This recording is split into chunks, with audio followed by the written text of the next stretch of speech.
আজ আমরা এমন এক মহাযুদ্ধের দ্বারপ্রান্তে দাঁড়িয়ে আছি যা হয়তো মানব ইতিহাসের সবচাইতে ভয়ানক অধ্যায় হয়ে উঠতে চলেছে। মানবজাতি আজ সেই আগ্নেয়গিরির কিনারে দাঁড়িয়ে আছে যা ফুঁসে ওঠার অপেক্ষায়। একদিকে ইরান, যা মধ্যপ্রাচ্যের একমাত্র সত্যিকারের সামরিক দানব, এবং অন্যদিকে ইসরায়েল, টেকনোলজির চূড়ায় থাকা এক অত্যাধুনিক সামরিক শক্তি। আর তাই নির্দ্বিধায় বলা যায়, তাদের গর্জন যদি একবার শুরু হয় তাহলে পুরো বিশ্ব কেঁপে উঠবে। আর এই যুদ্ধ একবার শুরু হলে ফলাফল হবে ভয়াবহ, ধ্বংসাত্মক এবং রক্তাক্ত। এই মুহূর্তে প্রশ্ন একটাই, কোন দানব জেগে উঠবে? ইরান, যে তার বিশাল সামরিক শক্তি এবং ব্যালিস্টিক মিসাইল ক্ষমতা, সেই সাথে গোপন সামরিক ঘাঁটি নিয়ে প্রস্তুত, নাকি ইসরায়েল, যে প্রযুক্তি এবং পারমাণবিক শক্তির মিশ্রণে এক অপ্রতিরোধ্য দানবে পরিণত হয়েছে? আজ আমরা ঢুকে যাব সেই গোপন অন্ধকার সামরিক সব ঘাঁটির গভীরের এক ভয়ঙ্কর বাস্তবতায়, যেখানে কেবল শক্তির লড়াই না, লড়াই হবে অস্তিত্বের।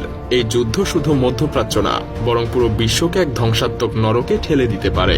প্রস্তুত হন এই রোমহর্ষক বিশ্লেষণের জন্য, যেখানে আমরা ঢুকে যাব এই দুই দেশের সামরিক শক্তির গভীরে। তো চলুন দেখে নেওয়া যাক কোন দানব সামরিক শক্তির দিক থেকে সবথেকে বেশি এগিয়ে রয়েছে।